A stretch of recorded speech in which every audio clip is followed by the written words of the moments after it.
If the Blackwater burned differently, what if the wildfire never caught and the Blackwater did not save the Lannisters? Let's explore the depths of it in the video. Stannis watches from the prow as the first green blossom erupts beneath his leading ship, but the sea wind shifts at the last moment and the fire rolls harmlessly along the current. Instead of rushing back toward his fleet, the chain beneath the water groans, snaps and sinks before it can rise. The bright green inferno that should have devoured his ships burns itself out in the open river while his galleys row on slowly relentless. On the walls of King's Landing, Tyrion waits for the sea to turn to burning glass. He waits for the screams he planned for and hears only distant thunder and the crack of splintering wood. The room behind him is not a room at all, but a line of panicked men along the battlements, their swords shaking in their hands as Stannis' banners close, and no one dares to breathe as the first Baratheon ladders strike the mud below the gate. This is the moment the story breaks. The wildfire. Chain fails, the green shield around the city never forms, and without that last defense, the capital is only stone and fear and tired men. Stannis' knights force the river gate. His infantry pour through the narrow streets, and the gold cloaks, who once turned on Ned Stark, scatter rather than drown in their own blood. If this continues, there will be no timely charge from Tywin, no Tyrell roses riding to the rescue, only the rightful claimant and his. Yes, sword. So, we ask the question at the heart of this tale: what happens when Stannis Baratheon, the most rigidly lawful man in Westeros, actually wins the Battle of the Blackwater and seizes the Iron Throne? Not as a distant claimant in Dragonstone, but as king in truth, sitting where Joffrey once lounged with a crossbow in his hands. Bees in the chaos of the Red Keep, Joffrey is dragged screaming from the Iron Throne. Cersei's eyes are wild as Lannister guards die one by one in the halls. Tyrion bleeds from the earlier fighting and looks up to see Stannis' men at the door, and the room goes silent around him. With the fall of the boy, king comes the shattering of every promise Tywin ever sold.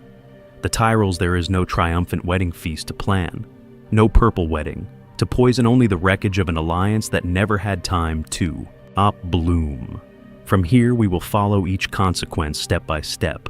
The judgment that awaits Cersei and her children, the trial or execution that hangs over Tyrion's head, the way the Lannister Tyrell pact collapses before it hardens into rule, and how Robb Stark, Balon Greyjoy, and every other would-be king must now reckon with a crowned Stannis in King's Landing. And beyond that first brutal victory, the stakes only grow darker without Joffrey. There is no poison cup at a wedding table without Tywin's careful schemes. The Red Wedding may twist into something very different, or never happen at all. Yet with Melisandre at his side and Rhaegar's flames in his halls, the king who cares about law may be tempted to rule through fire. The realm might finally stand united when the White Walkers come, or it might burn itself to ash in the name of a red god. This does.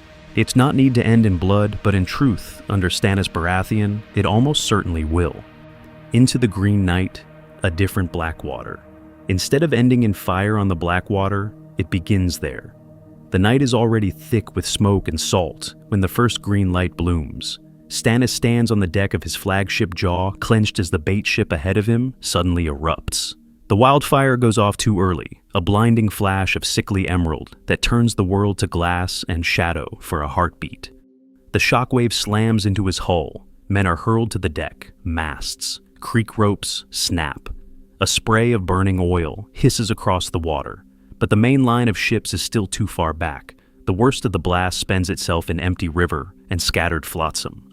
A dozen vessels die in an instant, but dozens more ride the wave, their prows rising then crashing down as fire dances harmlessly on the surface and drifts away on the tide.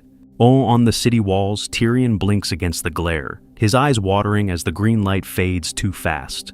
Too small, he waits for the great curtain of flame that should devour the whole fleet. But the river remains broken, not buried. The chain crews strain at their winches. Someone shouts that the signal came late. The massive links grind upward, slowly chewing through the black water as the first Baratheon galleys slice into the mouth of the rush. If this continues, the trap becomes a cage for the wrong side. The chain jams halfway, sparks flying as iron teeth bite, and then with a sound like a giant bone snapping one of the uprights gives way. The links sag unevenly, leaving a jagged gap wide enough for a vanguard to force through Stannis' captains. Do not hesitate. They drive their ships hard oars, churning men, screaming prayers as they surge into the river under only scattered fire. If at the mud gate the real storm breaks, armored men-at-arms splash through the shallows, shields locked as arrows rattle off plate and mail ladders slam against slick stone, and knights of Dragonstone shove upward, step by bloody step. The gold cloaks waiting above already waver. Some stare at the advancing crowned stag banner and remember who was Robert's true brother, who is king in truth. Now up on the battlements, Joffrey tries to stand tall, sword raised as he barks orders. His voice cracks in the smoke-choked air when he sees the ladders holding and the first Baratheon soldiers gaining the parapet. His bravado bleeds away. He keeps glancing back toward the safety of the Red Keep, each breath shorter than the last, until the Kingsguard begin to edge him toward the stair. Below in Maegor's holdfast, Cersei moves through her own chosen battlefield. The Great Hall feels like a besieged room within a besieged city. High-born ladies clutch cups of wine, hands shaking as distant drums and screams seep through the stone. The room goes silent. Whenever the bells change their rhythm, Cersei sits with Tommen close and the poison set beside her like a second crown. She is already preparing for the moment when she believes this does not need to end in blood, but knows it will. Back at the Mudgate, the last defense buckles. The ram booms again and again, iron-shod wood striking old timbers until with a crack like thunder, the gate explodes inward. Splinters and bodies hurled together, Stannis' men flood through the breach, roaring over fallen defenders as the bells of King's Landing begin to ring, not for victory but for terror. Small folk scream and scatter through the streets as the green glow on the river fades behind them and the red of real blood takes its place. Ifa, each cannon we know, dies on that threshold, and a new night enters with them. The moment the crown slips, the breach is open. The green fire dies to a smear on the dark water, while real flames crawl along shattered hulls and broken men. Stannis does not hesitate. He sees the river, sees the ruined chain, and understands in a single slow breath that the trap has already been spent. In truth, the divergence began hours earlier on that same Blackwater. His scouts, lean men in low skiffs, May had crept along the pilings and found the heavy links half raised, the winches straining, the harbor not yet sealed. A lesser commander would have pressed straight on. Stannis orders half his fleet to hold beyond the mouth, oars still, sails furled, while only the first line advances. When the wildfire ship bursts, when green flame devours the vanguard, the rest are far enough to sheer away, to find gaps along the quays where the chain never closes. The river is a graveyard, but not his grave. So his soldiers come. They leap from burning decks, seize ladders, strike for the walls in disciplined waves, while Lannister men watch the river turn to blood and something inside them breaks. On the ramparts, commands are shouted, then swallowed, as the first banner with the crowned stag rises over a captured tower and the gold cloaks below begin to waver. The street fighting starts as a series of small collapses. A patrol of gold cloaks sees Baratheon knights forcing the river gate and simply turns away, their cloaks bright in the firelight as they vanish into an alley. A Lannister sergeant screams at them to hold, to remember their king, but his own men are already edging back, eyes wide, faces streaked with ash. The city is no longer a fortress. It is a maze of fear where every corner might hold a stag. Sandor Clegane feels it before most. The flames are everywhere now, all licking from storehouse to stable, crawling up the wooden galleries above the streets. A burning man runs past him, silent at first, then shrieking when he finds his breath. Sandor stares, sword hanging loose, and something inside him snaps sooner than in canon. He throws his shield aside, curses the king, and walks away from the Mudgate while Lannister officers howl for him to stand. If this continues, they all know, no one will stand. Tyrion still rides. He still gathers what men he can. Wam still drags them toward the Mudgate because there is nowhere else left to anchor a defense. He gives the same speech, feels the same terror, and when the gate shudders under the ram, he leads the same desperate sortie. For a heartbeat, the street goes silent as he and his small knot of guards smash into the first wave of Baratheon men, his axe rising and falling, his breaths ragged in the smoke. But this time, the pressure does not lift. There is no sudden roar from behind as Tywin arrives. No fresh nights in Tyrell Green. The Baratheon line bends, then thickens, ranks closing as more men pour in from the river. A mailed hammer catches Tyrion across the face. He goes down in the mud and blood, half conscious, dragged backward by men who do not know if they are saving the hand of the king or just another corpse. Above them, the gatehouse falls. Stannis' banners climb the stone, black on gold, snapping in the hot wind. When the doors are torn open, Baratheon soldiers flood into the city proper, shields locked, swords steady. Their advance slow and methodical, where the Lannister defense is frantic and broken. Far to the west, Tywin's host is still days away. Dust on the horizon that never quite reaches the city in time. Mace Tyrell's bright columns march with him, but the ravens that reach their camp speak of a different King's Landing. Gates taken, fleets shattered, the lion driven from the river. They halt at the news, forced to choose between charging a victorious, entrenched enemy or watching from a distance while the balance of power shifts without them. By dusk, the lower city is lost. Pockets of resistance cling to septs and manors, but the spine is broken.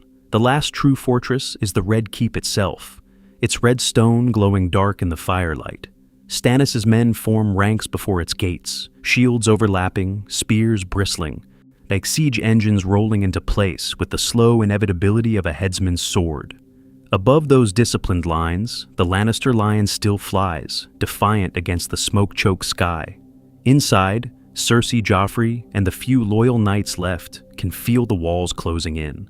The room goes silent as another distant boom shudders through the stone, dust drifting from the ceiling. For now, the lion still claims to rule this city. But outside, beneath that banner, another king has come to collect his due, and his patience will not last the night. The lion in the trap. Seizing the Red Keep. The quiet breaks all at once. A breathless Lannister guard stumbles into the throne room, armor blackened, eyes wide with smoke and fear, and shouts that the Mudgate is lost, the fleet is burning, and Baratheon men are pouring through the city. Cersei's fingers tighten white around the cup in her hand. Joffrey does not rise at first. Though he clings to the Iron Throne, as if the twisted steel itself can make him a king. Then another boom rolls through the stone, closer now, and the room goes silent except for the distant clash of steel and the low roar of fires spreading through Flea Bottom. Joffrey snaps. He screams for the Kingsguard, for more soldiers, for someone to die for him. His voice cracks as he orders the Hound to lead a charge, forgetting that Sandor is gone. Cersei's gaze flickers to the high windows, east to the hidden passages, and for a slow, terrible heartbeat, she weighs flight against the darker choice. Wildfire casks beneath the city, a single spark to deny Stannis his prize. This does not need to end in blood, some saner part of her whispers. But the thought of herself in chains makes that voice go silent. Pycelle trembles and mutters prayers, but his old eyes are busy counting exits. Varys watches everything, every night, every door, already imagining which secrets might buy his life. Old Littlefinger stands very still, hands folded, as if carved from the same cold stone, but in truth, his mind races through new ladders to climb if this continues and the lion finally falls. The doors shudder, a bar splinters, gold cloaks are hurled back, one sliding across the floor, leaving a smear of blood that reaches almost to the first step of the throne. When the great doors burst inward, smoke rolls in with the men who have taken this city by sword and fire. Stannis strides through first. His armor is scorched, cloak torn, jaw clenched so hard it looks carved from iron. Davos walks at his shoulder, face gray with ash, breathing hard from the fight. Behind them, Melisandre moves slowly, red silk untouched by soot, her eyes drinking in the sight of the Iron Throne as if she has waited her whole life for this moment. Joffrey finds his voice. He shrieks that he is the king, that Stannis is the traitor, that every man in this room will die for daring to let him pass. Once his breath comes fast, high and thin. Stannis does not bow, he does not kneel. He only climbs the steps until he stands below the throne, sword still in hand, and speaks in a low, flat voice that cuts deeper than any shout. "Your father was Robert Baratheon," he says, eyes never leaving Joffrey's. "Mine brother, mine king. You are not his son." The words hit harder than any strike. Cersei surges to her feet, denying, spitting, but Stannis talks over her, invoking Jon Arryn's book, on the black-haired bastards in the city, and Ned Stark's letter naming the truth. He names the incest, he names the law, he names every witness dead and living who saw the pattern and bled for it. For a heartbeat, the room goes silent again. Even the fires outside seem to hush. This boy, Stannis says, is no king. By law and by blood, he is a usurper. Joffrey lunges up from the throne, hand fumbling for a sword he does not carry. Two of Stannis' men are faster. They seize him, and wrenching him down the steps, chains clattering as they snap irons around his wrists. He kicks, screams, promises to have them flayed. Cersei's scream tears from her throat as she tries to reach him, only to find Davos and a ring of hard-eyed soldiers between her and her son. Melisandre watches it all with a small, knowing smile, as if a page of prophecy is turning before her. Varys lowers his gaze. Littlefinger finally exhales. Stannis raises his sword, not to strike, but to point at the boy dragged to his knees on the stone. "Joffrey Baratheon," he declares, voice carrying to every corner of the room, "you are under arrest, to await judgment by the law of men and by the Lord's light." Outside, the last Lannister banners over the city begin to fall, and every lord still breathing wonders what kind of dawn will rise over a capital taken in fire and shadow. Injustice or vengeance, Stannis' first decrees.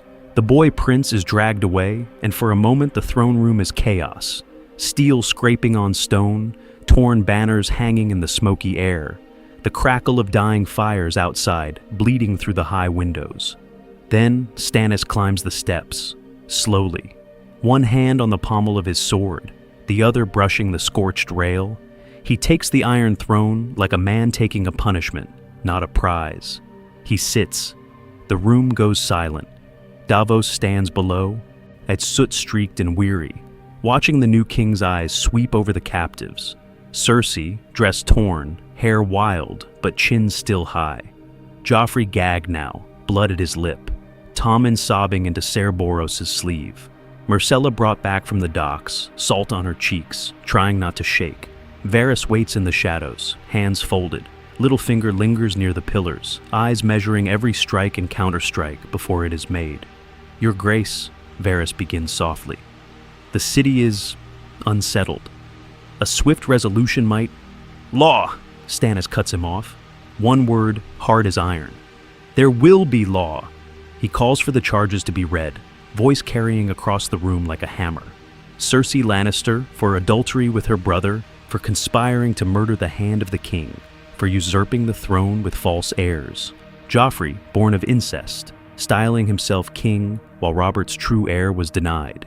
Or the crimes committed in Robert's name by Lannister hands are laid out one by one. The butchery of Elia's children rewarded, the sack of King's Landing excused, the order to strike at Ned Stark, the attempt on Bran's life whispered but not forgotten. In truth, Stannis could end it now with a gesture. One command and the swords would rise and fall, and the last Lannister claim would bleed out on the stones. Melisandre steps forward as if to give that command for him. "Your Grace," she says, in red silk whispering, eyes bright with firelight. "The Lord of Light has given you victory. Blood sealed it on the Blackwater. Blood must seal it here. A sacrifice before the city, mother and son upon the pyre, and no man will doubt you are Azor Ahai reborn." Davos feels his breath catch. "This does not need to end in blood," he says, too fast, too loud. "They have done wickedness, aye, but the boy Tommen, the girl, they knew nothing. Show the city you are king, not butcher. Give them trials. E'en let the truth be spoken plain." If this continues, he thinks, if she keeps whispering of flames and kingship, there will be no line Stannis will not cross. Stannis' jaw works. He looks from Davos to Melisandre, from the trembling children to the gaping courtiers. He remembers Ned Stark's letter, Jon Arryn's quiet suspicions, the way Robert had laughed away the law when it did not suit him. He will not be Robert. "There will be formal charges," he declares, all his proclamations to every corner of this city. The people will hear the truth of Joffrey's birth, of Cersei's treason. They will see that their king sits by right, not by sword alone. Littlefinger's eyes narrow, already calculating how written words can be twisted. Varys' face stays smooth, but his shoulders ease. A conqueror who insists on procedure can be guided, perhaps. As for Cersei and Joffrey, Stannis finishes, voice turning cold, they will be held for judgment. A trial will be convened, witnesses called, oaths sworn. He pauses, letting every man feel the weight of the next words. And when they are found guilty of treason and usurpation, the sentence is death. The room goes silent again, but this time it feels like the held breath before a sword falls, and no one yet knows exactly where the blade will strike. A realm without lions. The War of the Five Kings rewrites itself. Outside that shattered throne room, the realm changes in a single, slow breath. King's Landing has fallen, its gates broken, its walls manned now by hard-eyed men bearing the crowned stag. The lion banners that once draped every tower are dragged down into the blood and ash of the streets, trampled under boots, burned in sullen piles, while the bells toll for a new king. In truth, the Lannister regime does not die with a scream, it dies with a letter. Ravens fly from the Red Keep before the smoke has even cleared. As bearing Stannis' seal in cold words, Joffrey Waters and his siblings are declared bastards, Cersei and her father named usurpers, their titles and offices stripped. With the capital gone and the small council in chains, the power Tywin built on gold and fear simply slips. The Iron Throne, for the first time since Robert's death, is held by a Baratheon whose claim no maester can easily deny. Far from the city, Tywin rides hard along the roads of the Reach, his armor dusted, his sword at his hip, his eyes fixed always east. When the first raven finds him, the column slows, then halts. A murmur runs through the host as lords pass the message hand to hand. King's Landing is lost. The wildfire did not save them. Stannis holds the boy king and the queen. For a long, silent moment, Tywin Lannister does not speak. If this continues, he knows, an assault on a fortified capital will bleed him white, especially with the Baratheon fleet still strong on the Blackwater. Attack, and he might die beneath those walls, his line broken, his house finished in a single reckless strike. Retreat, and he yields the political field, turning west toward Casterly Rock to dig in, to call his remaining banners, to protect the gold that is now his only certain power. The lion, for the first time in decades, must think like prey. Beside him on the road, the Tyrell roses wilt. Their glittering betrothal to Joffrey has become worthless parchment. Mace Tyrell blusters. He's talking of marching on the city, of putting Stannis to the sword, but Olenna's eyes are sharper. Highgarden feeds the realm. Their grain keeps cities from tearing themselves apart. Now that food is unmoored from the Iron Throne, they can starve Stannis, kneel to him, or back another king entirely. This does not need to end in blood, Olenna argues in private, if Stannis will wed a Tyrell, or at least spare their power. But if he turns his Red God's fire on them, the Reach will not kneel quietly. North of all this, Robb Stark hears different news. The man who honored Ned's last letter now sits the throne, having taken it by open war against the Lannisters who murdered his father. The room goes silent in Robb's war tent as the words are read. A door opens that was never there in canon, a stark Baratheon understanding. No need for a desperate Frey crossing, no need to crawl back to the twins in shame, no wedding feast turned slaughter. If Robb can trade southern recognition of northern independence for his banners marching under the king's stag, the Freys have far less leverage, and the Red Wedding may die stillborn. On the coasts, though, another king smells blood in the water. Balon Greyjoy's raids in the west meet weaker. Scattered resistance now that Lannister strength is broken, and Tywin looks homeward. Ironborn longships strike, burn, vanish, their black sails cutting the sea. Yet a victorious Stannis, but no longer chained to a desperate siege, can pivot. With the royal fleet intact and the authority of the Iron Throne behind him, he can name Balon a rebel and turn south and west in a swift punishing campaign. The question is simple and chilling. Will Stannis march first for the Kraken, for the Rose, or for the Wolf? And as he chooses, another quieter threat gathers in the dark, far beyond any map Tywin or Stannis studies by candlelight. The Red Woman in the Red Keep starts with a shadow in the torchlight. Melisandre walks the halls of the Red Keep slowly, red silk whispering over stone, the air around her faintly warmer than it should be. Servants press to the walls, eyes down, whispering of the king's new witch as she passes. Septons in their pale robes linger at doorways, fingers tight on their crystals. The smell of incense drifting up from the great sept and clashing with the sharper scent of her smoke and strange oils. The city has changed hands and blood, but this is the first thing the small folk truly feel. The Red Woman in the king's house. In Stannis' solar, the room goes silent when she enters. The maps of the Blackwater and the burning hulks in the river lie between them like a fresh wound. Stannis stands over them, jaw clenched, a king who won by sword and siege engines, and not by wildfire tricks, yet he cannot forget the shadow he once unleashed. Melisandre bows her head, eyes bright in the candlelight, and tells him this victory is no mere feat of arms. In truth, she says, R'hllor has cleared the way. The false king is cast down, the usurper's line broken. The hour of Azor Ahai reborn is at hand. She speaks of cleansing, of treacherous blood and false gods, of how the statues in the great sept still stand in defiance of the Lord of Light, and how the seven-pointed star still hangs over doors and flea bottom. If this continues, she warns, darkness will gather again, and all his hard-won ground will crumble. Her solution is simple, terrible, and she lays it out without raising her voice. Burn the idols, burn the liars, let the city see that the new king serves the true fire. Davos is there to hear it. The smuggler knight watches her calm face, the way Stannis' eyes flicker. Dannon feels his breath catch like he is back in the smoke of the Blackwater. He remembers the leeches, the deaths that followed, the shadow that killed Renly. Justice he can accept. But prisoners dragged to pyres, septs put to the torch, children screaming in the streets. This does not need to end in blood, he insists, rough voice cutting across the chamber. The law is enough. The truth of Joffrey's bastardy is enough. Win them by fairness, not by fire. Stannis wavers between them.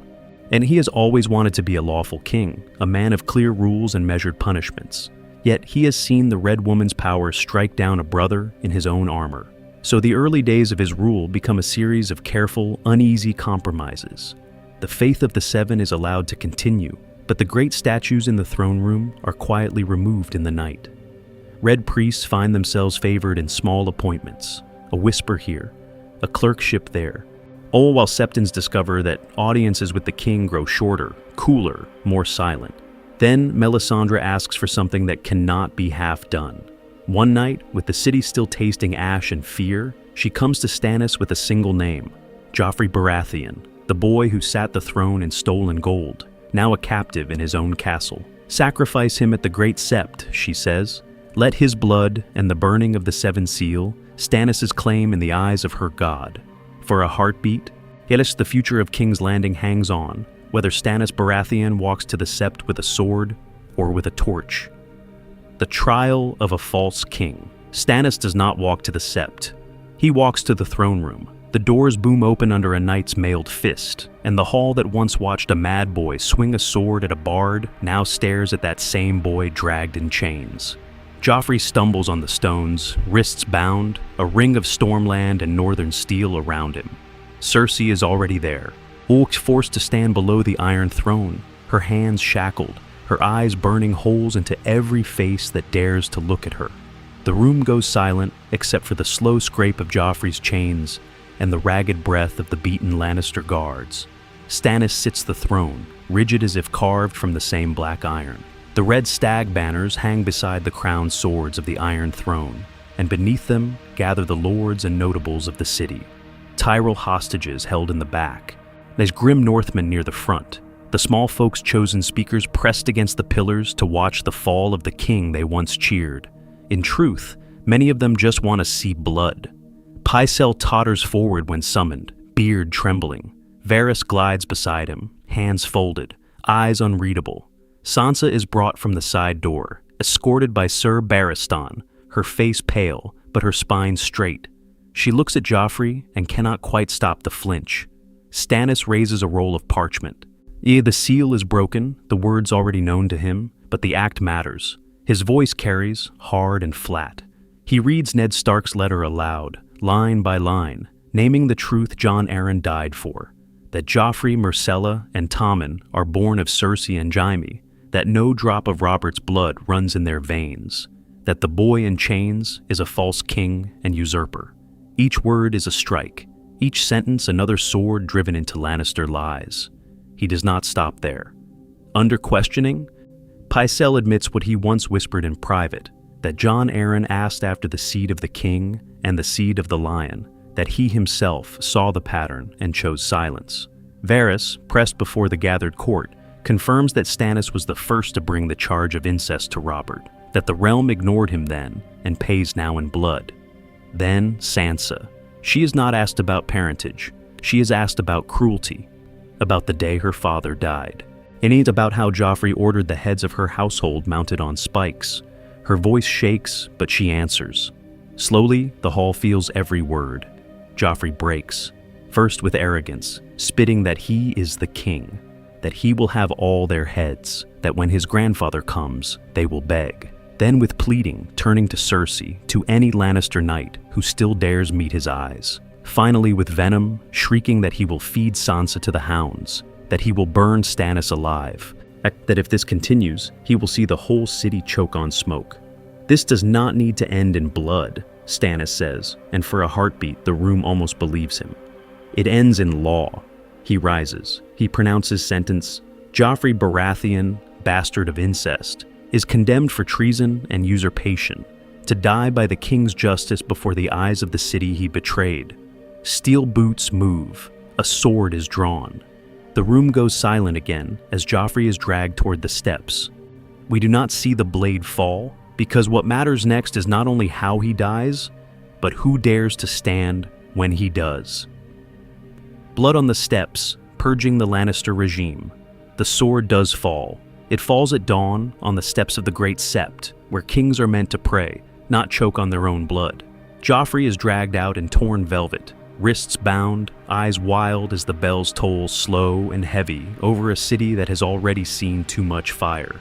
Stannis stands above him in plain armor, cloaked dark with dried spray from the Blackwater, the new king's breath misting in the cool air, as he reads the sentence a final time. Joffrey Waters, he says, stripping even the name. Bastard of Cersei Lannister, you are condemned for treason and usurpation. By the king's justice you die. The boy screams for his mother, for his knights, for someone to strike these men down, but no one moves. The square is silent. When the sword falls, it is clean. That one hard stroke that sends blood spilling down holy stone. Some small folk flinch, some stare. A few, who remember their dead from the riot, slowly begin to murmur thanks to any god who will listen. In truth, this is not a riot's murder. It is a ritual killing of a false king, meant to be seen, meant to reset the order of the world. Cersei watches from chains at the sept doors, hair tangled, eyes burning. Her trial is shorter, colder. The evidence Ned gathered, at Stannis' own knowledge of her children, Pycelle's broken testimony under questioning, all of it is dragged into the light. There is no need for spectacle. There is only law, adultery, treason, kinslaying by proxy. Stannis offers no plea, no mercy, and no chance to say this does not need to end in blood. When the verdict comes, the room goes silent again. She dies within the day, not on the steps, but in the yard of the Red Keep, where Lannister power was born and now ends. On Tommen and Myrcella do not die. Stannis is not blind to the use of living hostages, nor to the stain of child killing. He strips them of all claim, declares them Lannister by name and bastard by law, then sends Tommen to the faith as a page and novice, and Myrcella to the custody of a loyal Crownlands house sworn to present her at court on command. They are pieces on his board now, not players. Then the real purge begins. 8 Goldcloak captains who took Lannister coin are dragged from their posts. Janos Slynt is hauled out before the gates, sentence read, head struck off by a northern sword, while the watching crowds mutter approval. Lesser officers are hanged along the city walls, their bodies left as a warning. Corrupt officials vanish into cells beneath the Red Keep. Some emerge minus a hand, others never emerge at all. If this continues, the capital will be ruled by fear alone. But Stannis moves carefully, and pairing every execution with a public reading of the crime. For the small folk, there is terror, yes, but also a grim satisfaction. The men who beat them in the alleys now swing from ropes. The knights who laughed as they starved now kneel to a harder, stranger king. By the time the last Lannister banner is torn from the Red Keep, the transformation is complete. The Iron Throne itself is unchanged, a twisted mass of swords and shadow. But behind it, the crowned stag of Baratheon hangs where the lion once roared. The hall feels different, colder, ruled not by a boy's whim, but by a man who believes the law is a blade. The game has reset, the pieces are bloodied, and on that jagged seat of steel, a very different player has taken his place. The wolf and the stag, Robb Stark's new choice. Far to the north of that twisted throne, another king sits in a colder hall. The ravens come at dawn. The black wings beat against gray sky as they settle on the towers of Riverrun and the Stark encampment beyond. And in Robb's war tent, the air feels suddenly thinner, as if every breath has to be forced. Catelyn watches his eyes as he reads the first letter, then the second, the wax broken, the words sinking in slowly like a sword pushed into flesh instead of driven in one clean strike. Joffrey Baratheon is dead, executed as a false king and bastard usurper. Cersei Lannister taken in chains. Indeed, the imp judged, the lion's power broken in the capital. And on the Iron Throne, by law and by conquest, sits Stannis Baratheon, the man Ned Stark tried to summon with that last desperate letter. For a long heartbeat, the tent is silent. The room goes silent in Robb's head as well. The noise of men, horses, clanking armor fading until there is only the scrape of his own breath and the crackle of the brazier between them. The boy who ordered his father's death is gone. The man his father named as rightful heir now rules the South. So, what is the young wolf fighting for now? His options spread before him like a map. He can press on, a crowned king of the North and trident, swords drawn against a more legitimate, less hated overlord who has already avenged Ned in truth. Or he can sheath that sword and send envoys south, demand terms from Stannis Baratheon, justice for the remaining Lannisters, the bones of his father returned with honor, and the North's freedom in all but name.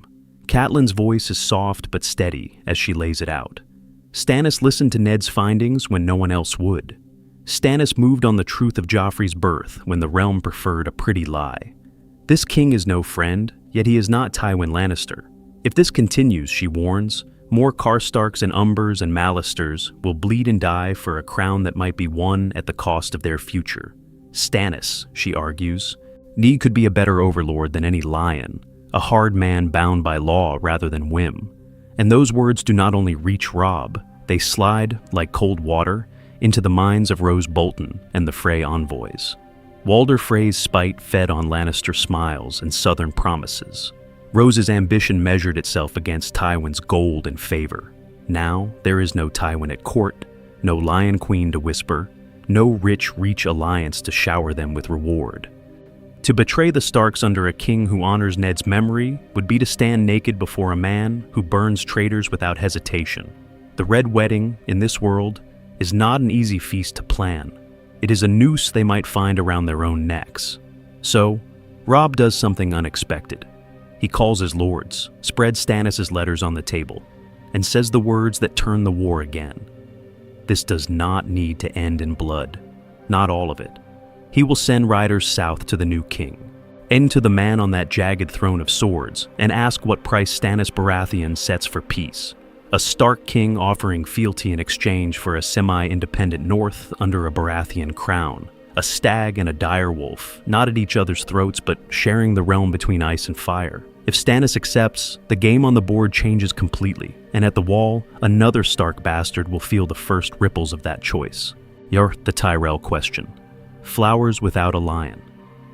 Far to the south, while a Stark king weighs bending the knee, another power learns that the game has already changed. The Tyrell host is on the march when the first riders reach them.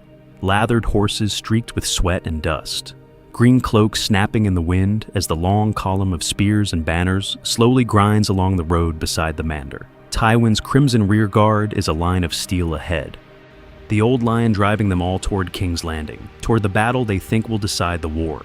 Then, a shaken knight dismounts before Lord Mace's banner, drops to one knee, and the words strike like a sword to the gut. The Blackwater is lost. The city has fallen. Stannis Baratheon sits the Iron Throne. Joffrey is seized, named bastard, and executed in the square. For a heartbeat, the camp is silent. Then the sound rolls out in waves, shouted questions, clattering armor, nay, the frantic neighing of horses as men turn in place, not knowing whether to keep marching or to flee. Tywin Lannister's jaw tightens, his eyes going flat and cold as he listens to the report. But this is not his section of the story. We follow the roses.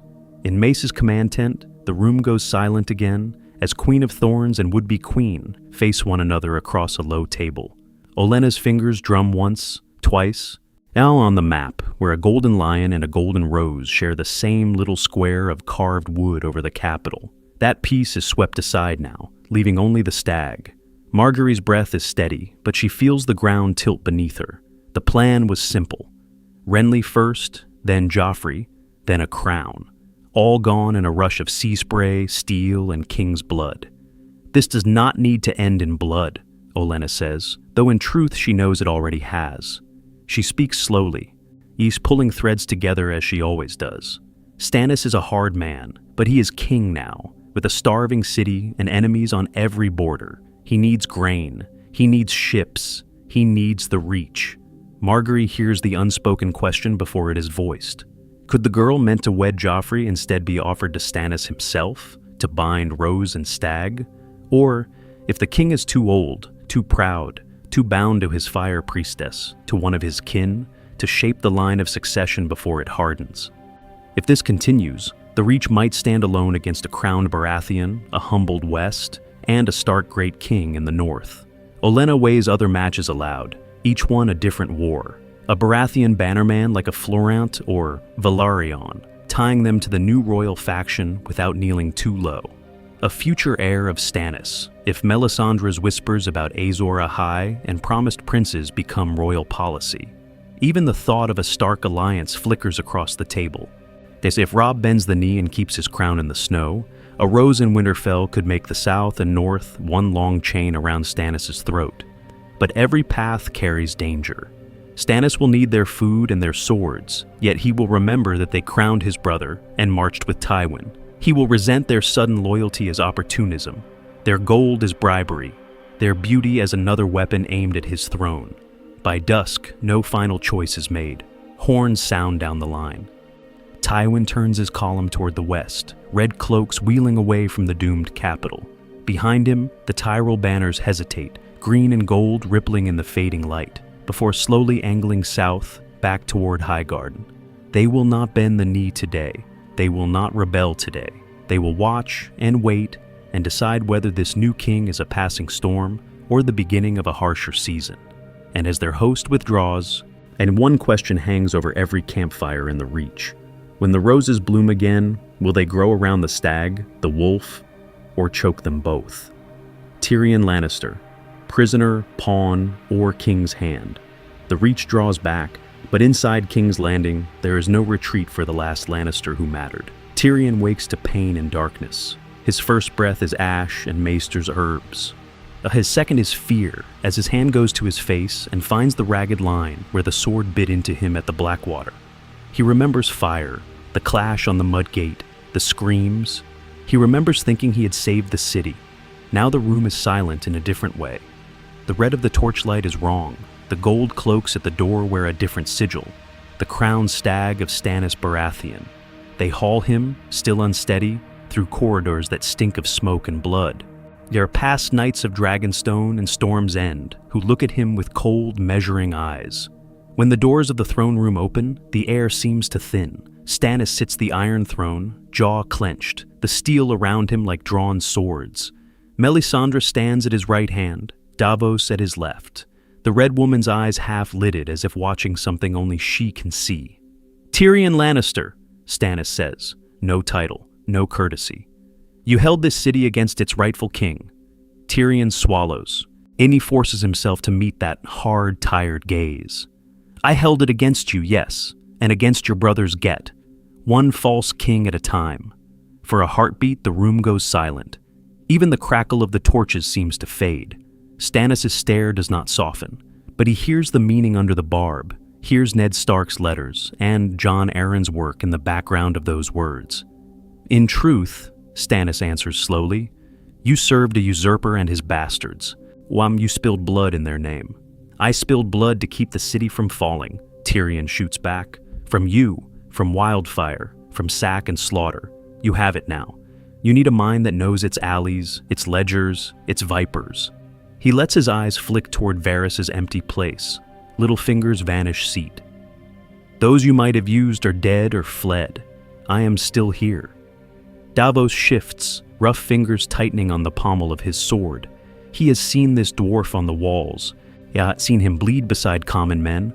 He's dangerous, Davos says, voice low but clear, but useful. Not a knight, but clever. A man like that behind a desk, not a gate, might save more lives than he costs. Melisandre's breath is almost a sigh. His blood is dark with sin, she murmurs, stepping forward, the red silk whispering over stone. Lannister blood, false king's blood. The flames would dance bright with it.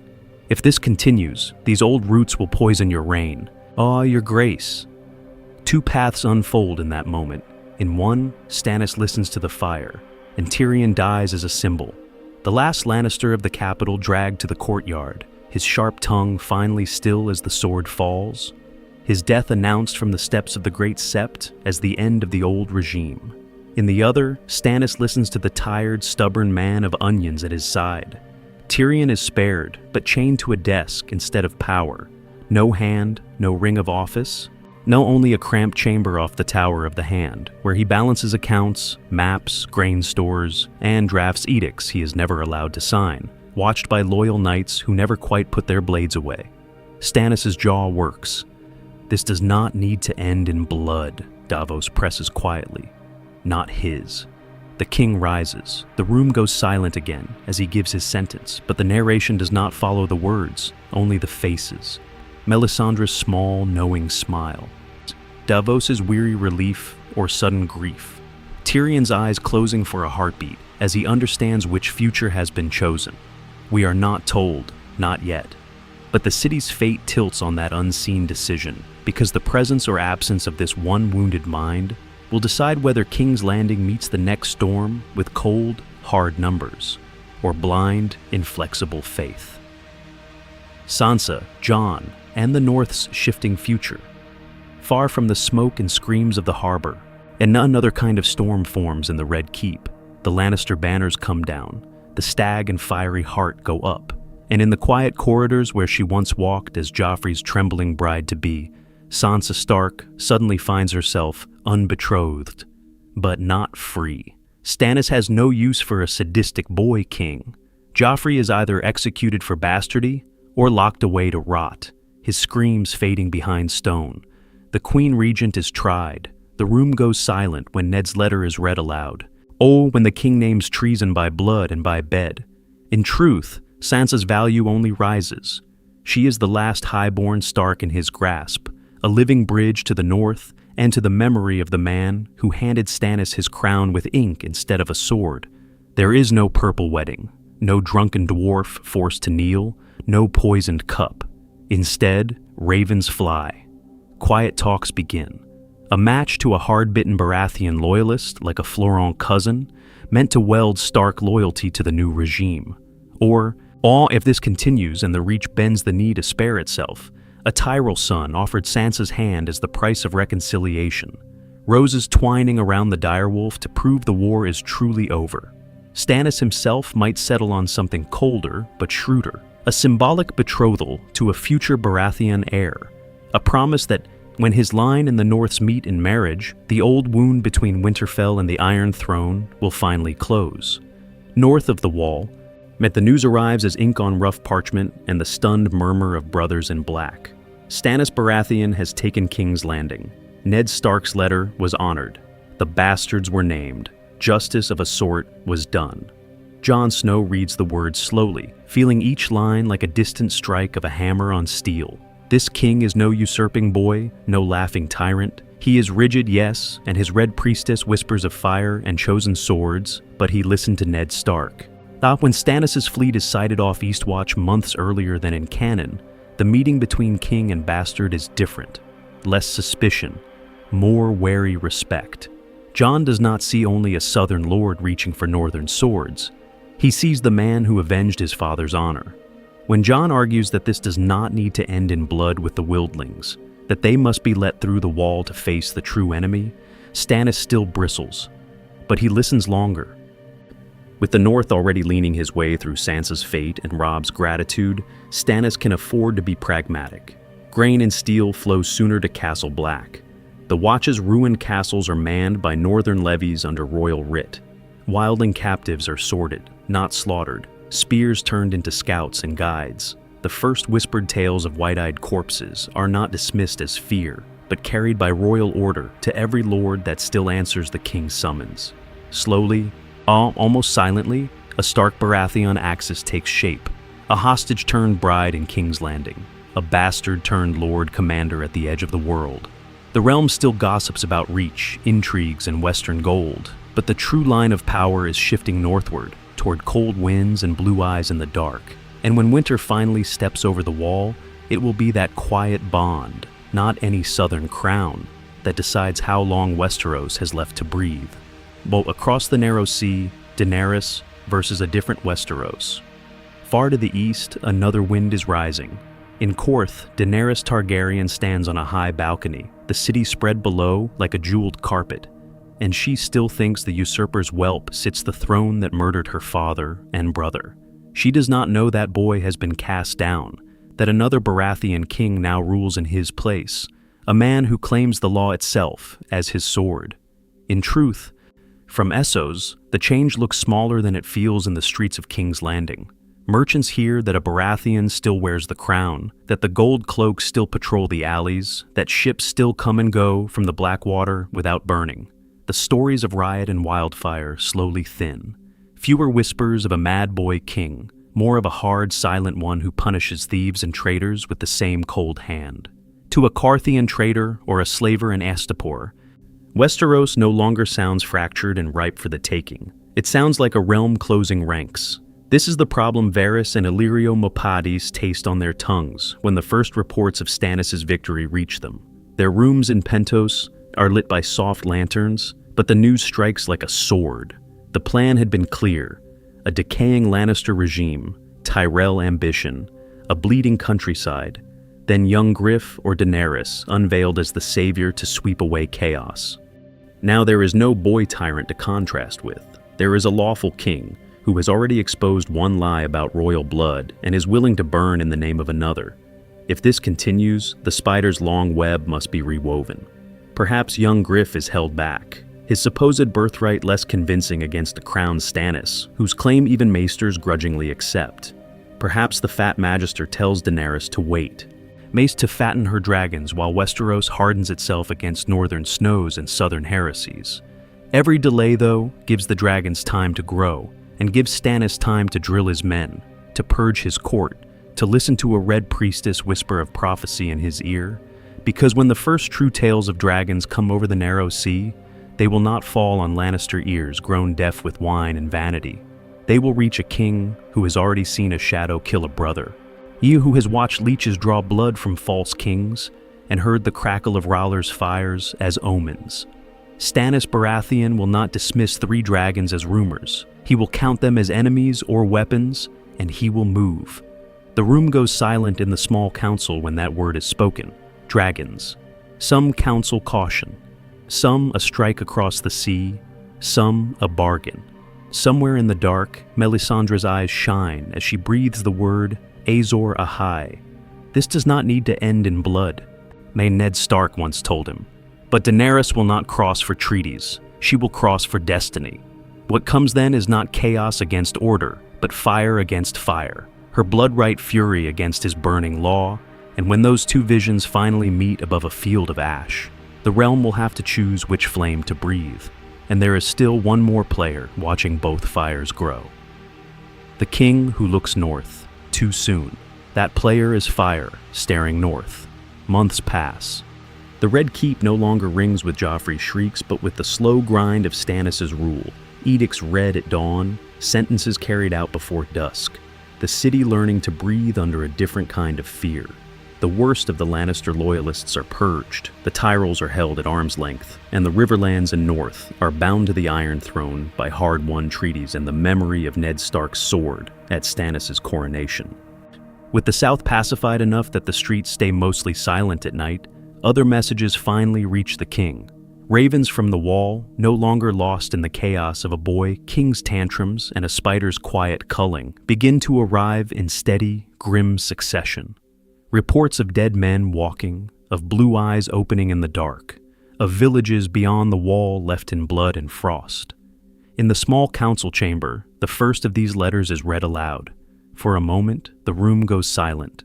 Then the protests come, quick and nervous. Northern superstitions, wildling tales, the watch begging grain. Stannis' eyes narrow as he listens, as he remembers a bastard boy's stiff, honest words about things he has seen in the snow. Melisandre is waiting for this. She has been staring into her fires since the Blackwater, since she watched green wildfire give way to a harsher, truer flame on the city's walls. Now, when the council disperses, she calls for him to come to the Queen's Tower, where the braziers are already burning. He stands, sword at his hip, breath slow, as she parts the heat with her hands and whispers of a darkness gathering, not in King's Landing, but beyond the end of the world. In the flames, he sees shapes, a wall cracking like old bone, shadows with swords of ice, a tide of pale faces rushing toward a field, where banners he recognizes are torn and buried in snow. In truth, he has never fully believed her talk of Azor Ahai. He has used it, endured it. But as the images strike him, relentless, something inside shifts. If this continues, there will be no throne left to argue over. As king, he can finally act. Royal ships are ordered north, not to Dragonstone, but to Eastwatch. Black sails cutting through gray seas as holds fill with grain and hard bread. A royal decree goes out under his seal, compelling every lord to send a tithe of men and food to the Night's Watch, naming refusal treason against the realm itself. Gold that might have gilded tourneys is counted instead into casks bound for Castle Black. The cost is immediate. Lords of the Reach and Stormlands grumble at feeding exiles and fighting an invisible enemy in the snow when their own lands still bleed. In Seps, from Old Town to Ghoul Town, the faith whispers that the Red Priests are dragging the realm toward foreign fire and shadow. Melisandre does not bend. She asks for more sacrifices. It for king's blood and lord's blood to wake stone and strengthen the light. Stannis feels the realm flinch as pyres rise outside city walls. Yet, he does not turn away. By the time the first true winter winds lash the capital, a royal host is mustered in the courtyard. Knights in fresh mail, sellswords bought with Lannister gold, northern men marching under dire wolves and trout, southern banners stiff with frost, better armed, better fed, and far larger than the ragged force he led in cannon. This army forms around the king, who has chosen his battlefield. Stannis Baratheon is preparing to ride north, not as a desperate claimant, but as the crowned war king of Westeros, and the dead waiting beyond the wall are about to face a very different enemy. Fire, faith, and fracture. The cost of Valhalla's crown. The march north does not begin with a sword stroke on frozen ground. It begins with a spark in the capital. On Dragonstone, the fires had always burned. But under a crowned Stannis, they spread slowly, then all at once. Red priests arrive in King's Landing in 2s and 3s, cloaks singed at the hem, eyes bright with purpose. Bonfires rise in the squares, where Joffrey once watched tourneys, now fed with carved idols of the Seven, taken from lesser septs. No one orders the city to convert, not yet. But every lord and knight called to court feels the same heat on his face and the same quiet pressure to at least stand silent when the prayers to Valhalla begin. In truth, the small folk do not know what to make of it. They remember wildfire on the Blackwater, the green sea that almost swallowed them, and now this red god who speaks of cleansing flame and a promised hero. Septon sermons in the poorer districts grow sharper. Old men in gray and white step into crowded rooms and whisper that no true king burns the mother's statues. They speak of the Seven's light, of false prophets and foreign gods, and each time they do, the room goes silent, as if the city itself is holding its breath, waiting to see who will strike first. The faith's higher ranks move more carefully. The High Septon sends letters instead of swords, reminders of ancient oaths between king and sept, veiled warnings that if this continues, the faith militant once rose for less.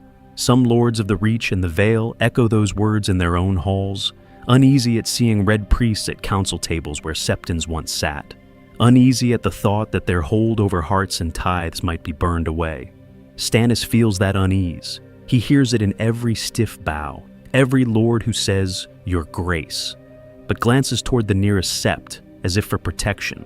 Yet each night Melisandre shows him shapes in the flames, a wall of ice, emanating a tide of dead eyes, a darkness that no sword alone can cut. He wants one realm, one war, one enemy in the north, but standing before those fires, he cannot shake the certainty that only this harsh red light will let him win that war at all. That is where Davos stands as ever, in the doorway between duty and mercy. He watches the first criminals taken to the pyres, murderers, rapers, a gold cloak, who sold children to the flea-bottom pits. He does not defend them, but he watches the crowd's faces, sees fear harden where trust might have grown. He goes to the king and says this does not need to end in blood. Not this way, not with burning. A king who rules by terror will not have men who stand when the dead come. He will only have men who run. The pattern should break there. It does not. When a defiant Crownlands lord shelters a rabid septon who calls Stannis King of Ash, Melisandre names them both enemies of the light. The sept is dragged empty. Its rainbow glass shattered, its books and banners piled high before the steps. Stannis hesitates only a moment, then gives the word. Fire climbs the stone as the bells scream and crack. A lord and a holy place burn together where all can see. The North and Riverlands may march for the best king for the coming war. But in that rising column of smoke, more than one watcher sees the first sign of the next rebellion already written in flame. Would Stannis save the world or burn it? The smoke from the sept still hangs over the city when the real question forms, slowly, in the minds of lords and small folk alike. Has Stannis Baratheon just saved Westeros from the Lannisters? Or has he lit the first pyre that will consume it? In truth, the divergences are already vast. The Blackwater is no desperate last stand for a cruel boy king, but the moment the Lannisters fall and their banners are dragged from the walls, there is no Tywin riding in as savior, no Tyrell host sweeping through the gates. With Cersei and Joffrey in chains instead of on the throne, there is no purple wedding, no crossbow in a bedchamber, no petty spiral of vengeance that bleeds the capital dry while the north burns. Without Tywin's gold and terror to shield them, the Freys hesitate. Walder is many things, but he is not blind. He watches a lawful king crush the lions and hears that Robb Stark stands beside him. The Red Wedding becomes a risk, not a certainty. If this continues, the Stark-Baratheon axis only hardens, bound by shared blood spilled at King's Landing, and by Ned's name that's spoken openly in the throne room when Stannis reads the truth of Joffrey's birth before the court. Strategically, Westeros is stronger. A war-competent king sits the Iron Throne, a man who understands supply lines, discipline, the value of a hard winter store. There is no boy king ordering executions on a whim, no council ruled by fear and flattery. The fewer swords are wasted in southern feuds, fewer ships are burned on vanity raids. Stannis listens when Davos speaks of the north, when ravens arrive from the wall. Grain, steel, and men begin moving north years earlier than in canon, slowly but steadily, as the king treats the tales of White Walkers not as madness, but as a campaign to be prepared. Yet the price is written in fire. Melisandre's shadow falls over every judgment. Burning a lord and a sept together is not an accident. It is a signal. Her red priests whisper that the flames are justice, that the red god answers in light and blood. The room goes silent at each new sentence as more nobles realize that heresy is now a death warrant, that a wrong word about the Lord of Light can end with a stake and a torch. Under the Lannisters, chaos and incompetence kill by neglect. Under Stannis, the sword falls cleanly, and the pyres rise. This does not need to end in blood, Davos insists. But Melisandre speaks of Azor Ahai, and necessary sacrifice, and the king's eyes harden. The realm becomes more centralized, more efficient, more focused on the true northern threat, and more brittle, more likely to shatter from within at the worst possible moment. So, which Westeros is truly safer? The one that stumbles, bickering into the long night and survives by accident, or the one that marches in formation behind a lawful king, while the air smells of ash and the screams of the burned hang over every breath. Stannis might save more lives from the dead, but how many living will he offer to the flames first? And as the snows begin to fall, the answer to that question may matter more than any banner ever raised over the Iron Throne. Choose your king. Canon versus the king who was promised. So, now you stand between two timelines, like a knight at a crossroads. At sword still sheathed, breath caught in your throat. On one side, the canon you know, Joffrey shrieking from the Iron Throne, Tywin ruling from the shadows, Cersei's paranoia slowly poisoning every room she enters. On the other, this harsher road, a single, grimly competent king who believes the true war is coming from the cold and will spill any blood he thinks the law or his god demands. In truth, the contrast could not be sharper. In canon, chaos rules King's Landing. Joffrey's cruelty. It's Cersei's fear, Tywin's ruthless calculations. They collide until the city becomes a powder keg that only explodes when it is too late to save anyone worth saving. Here, when Stannis wins the Blackwater, the room goes silent for a different reason. There is order, there is law. There is the red glow of R'hllor's fires in the streets as traitors burn. But there are no whims of a boy king deciding life and death with a lazy gesture. Look at the lives twisted by that difference. Sansa, in canon, endures Joffrey's torments, then is traded from Lannister cage to Littlefinger's clutches, her childhood ground down to dust. Under Stannis, she is a hostage still, but the beatings stop, the public humiliations end, and her Stark name is a pledge he must keep to hold the North. She survives with new scars, but fewer nightmares of a sadist's smile. Robb marches south in the original story, and finds only betrayal at the Twins, his blood spilled into his wolf's fur as music plays. In this world, he bends slowly to a harder choice. Alliance instead of pride, a king instead of a crown. No red wedding, no crossbow bolts in a silent hall. Yet every strike he makes is now in another man's war, and every victory binds the North tighter to a throne it never wanted. Jon, beyond the wall, still faces the dead. But when ravens fly south, they reach a king who already believes. Stannis' banners move north sooner, his sword raised not for glory, but for survival. The watch bleeds less, perhaps. Yet the price is a red priestess on the wall, eyes fixed on king's blood and prophecy. Across the narrow sea, Daenerys in canon lands in a Westeros already shattered, her dragons arriving like a final judgment on a broken order. Here, she negotiates with a lawful king who sees her not as a rightful queen, but as a weapon to be bargained with and contained. She avoids the sack of King's Landing, avoids turning the city to ash, but accepts chains made of treaties and oaths instead of iron. A Tyrion may never face a rigged trial for regicide, never watch his father die with a crossbow bolt in his chest. He keeps Casterly Rock by Stannis' decree, his wit turned to rebuilding instead of revenge. Yet he lives under a king who will not laugh, who will not forgive, and who will not forget every lie ever told in that city. So weigh it. No purple wedding, likely no red wedding, a realm that meets the White Walkers with shields locked instead of scattered. But ruled by a man who will burn his enemies and his kin if this continues to be the path his god shows him. Is that a better world, or a darker one wearing lawful armor? Tell me in the comments. Was Stannis winning the Blackwater a net good, or did we trade one madness for another? Was Joffrey's trial worth the fires in the streets? Was Tyrion's fate fairer here? Did Stannis make the right call with the Tyrells? And if you want to keep walking these crossroads, let's stay with this channel for more what-ifs. What if Robb bent the knee to Stannis from the start? What if Daenerys had landed during Robert's rebellion instead, her dragon screaming over a younger, bloodier Westeros? Because as long as there are different kings you could choose, there are different stories waiting in the dark, just beyond the next strike of the sword.